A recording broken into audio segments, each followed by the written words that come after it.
Hey, do you like our videos? Then don't forget to subscribe to our channel so that you'll get our notice when a new clip comes in. If you have any questions regarding relationship psychology, feel free to drop us a comment below. We'll try our best to answer your questions. Do you happen to have a cat? Or have you ever played with one before? Let me tell you a story about a cat and a man. I once knew a friend who owns a lovely cat. From my previous experiences, whenever I visit my friend, his cat would come out and welcome me in, if she's happy. One day, I happened to visit my friend again. The cat was home, so she came running cheerfully toward me. So I started playing with her, patting her here and there as she gradually tapped herself in my belly. Suddenly, my friend walked past us and called the cat by her name. Well, you can't refuse your master, right? So the kitty ran toward my friend to see what he wanted. Guess what happened? As soon as its cat got to the side, my friend immediately shouted, "Get away!" Originally, I thought my friend had called the cat to the side simply because he also wanted to have fun with her. But that's totally unexpected. It's as if my friend had shifted his role with its cat. In other words, the ambivalent and capricious characteristics we see in cats are instead found in my friend. So, here's a question for you. In your current or previous relationships, have you ever been with someone who's the cat person we're talking about here? A lot of times, he shows interest in you, but when you really make a move, she would immediately back away, sometimes even hurting you while doing so. Does he love you, or does she hate you? Or does he love you and hate you both at the same time? Does he have a disorganized attachment style? Well, let's find out why with the psychologist.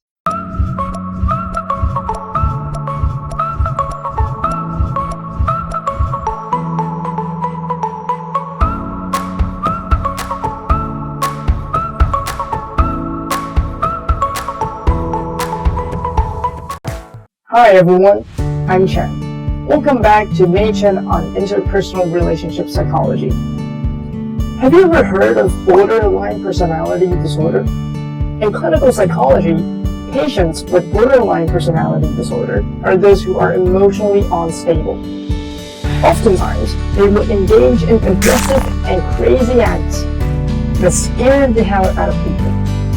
When they interact with others, they often shift from being very passionate and nice to being very aggressive and rude. When you are by their side, you would always feel like having a roller coaster ride, as their moods tend to change rapidly. Some people with borderline personality disorder will also have problems of drug abuse, sex addiction, and binge drinking. So, what do all of these have to do with our discussion today? I thought we are going to talk about the disorganized attachment. Does it mean that everyone with a disorganized attachment style is someone with the borderline personality disorder? It's true that they are related, but not in the way you think. Instead, it should be every person with a borderline issue will also be troubled by a disorganized attachment style. So, what exactly then is the disorganized attachment style? Simply put, disorganized attachment style is like the borderline personality disorder in intimate relationships. In other words, the ambivalence and impulsiveness we see in people with borderline issues can also be found in the dating behaviors of disorganized individuals. These individuals long for intimacy, so they would actively search for an intimate lover. But when it comes to the moment of true intimacy, for instance from dating to getting married, they would suddenly turn anxious and shy away from the relationship. A lot of times, they will be very picky about their partner, picking up fights with them and threatening to leave the relationship in their fights. Some individuals with the disorganized attachment style would also abuse their partner physically. But almost every time after their aggression, these people would start to remorse for their abusive behaviors and fear that their partner would leave them. So they would quickly go back to their partner with regrets, crying hard, asking for their forgiveness, begging them not to leave. In Hazan and Shaver's research, similar to people with borderline personality disorder, those with the disorganized attachment style tend to hold aggressive views toward their surrounding environments. They're not very confident in themselves and have issues trusting and relying on others. However, it's also hard for them to just disregard relationships. So that's why they often show desires for intimacy while backing off from people trying to get close. We could say that they are really a paradox. But what is it that causes them to be this way? Let's bring up Mary Ainsworth's strange situation experiment again. Even though Ainsworth never really talked about the fourth attachment style, the attachment theorist after her eventually concluded it as the disorganized attachment style. Accordingly, these individuals already show signs of a disorganized attachment style during their early childhood. Still remember that cat story I told you about earlier? Now let's suppose the cat is the disorganized child and my friend is a caregiver of that child. The childhood life of disorganized individuals are full of interactions like those of my friend and his cat. Very often, their parents would be nice to them at one point and suddenly ignoring them when they got close. In more serious situations, some parents or caregivers would sexually abuse or harass their kids, and right after their wrongdoings, they would offer all kinds of material goods to appease them. Since then, these kids with such parents would then have a hard time telling apart whether this adult is a protector or abuser.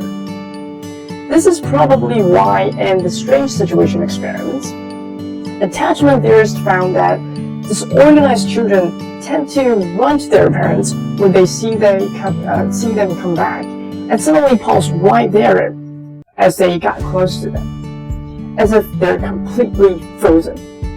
Now you know why your lover seems to love you and hate you.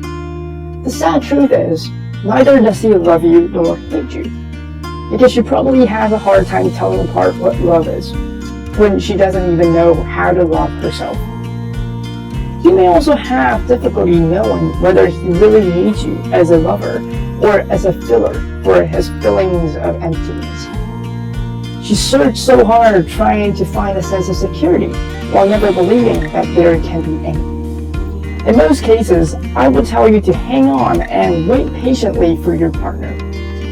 But if your case happens to be the worst kind, that is, if you found your lover abusing you or having drug addiction problems, then be seriously careful and take good care of yourself. Please try to quietly and gradually leave the relationship. Although it's still possible for them to change their attachment styles, the fact that they are violent and abusive already means that they are not in the right mode to be in a relationship. It may also mean that they are slowly developing the borderline personality disorder, which really needs clinical support and treatment. But if your partner is nothing like that, he is just a bit ambivalent about your relationship, wanting to get close while fearing harm, then what should you do? Well, why don't you subscribe to our channel first, so that when we talk about the transformations of attachment style, you get to learn them firsthand. So, I hope to see you next time. Goodbye.